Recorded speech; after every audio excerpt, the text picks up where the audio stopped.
We're here today in the Gum Root Park in Gainesville, Florida, covering alluvial floodplains. Alluvial floodplains tend to be slightly higher than swamp floodplains and lower than the bottomland forests. They typically will have standing water for a few months out of the year.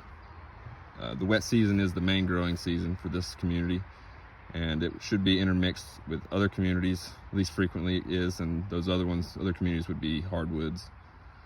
The soils can vary. Lower lying areas will have more silt and clay present because whenever there's standing water, the silt and clay is actually able to fall out of suspension and settle in the lower areas.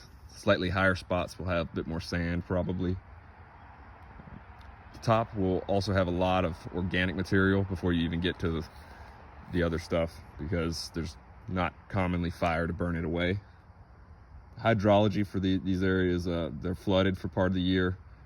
A bit longer in lower spots, a bit less long in higher elevations. They frequently occur near alluvial rivers, particularly in the panhandle of Florida.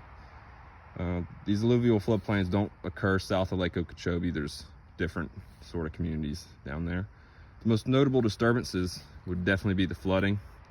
It can potentially harm trees that can't handle it, or if the flooding lasts for too long. Fire, like I said, isn't very common, and if it did happen, it would generally involve probably like a single tree from a lightning strike or something like that, and wouldn't spread too well. Tree deaths are an important disturbance also. There's a lot of these species that are shade intolerant, so they really need those openings in the canopy to, actually grow, succeed out here. Anthropomorphic disturbances are also a real threat. Damming of rivers, rediverting rivers, pesticide or fertilizer runoff or something like that potentially could harm these areas. To manage these communities, which we really should do for the wildlife and to keep our river systems healthy, they help filter the runoff before it actually gets to the rivers.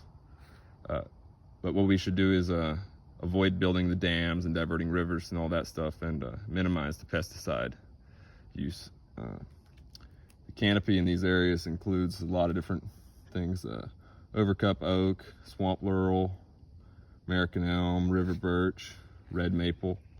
The subcanopy would have swamp dogwood, dwarf palmetto, willow, black willow, American hornbeam. Some herbs that would occur down lower also would be false nettle, butterweed, netted chain fern, big carpet grass, and right here, I believe this is a water oak we've got in front of us. Here's some loblolly pines over here. There's some saw palmettos back there. We've got a sweet gum right here. There's some more of the loblolly pines over there. All right, now hopefully I can find my way out of here.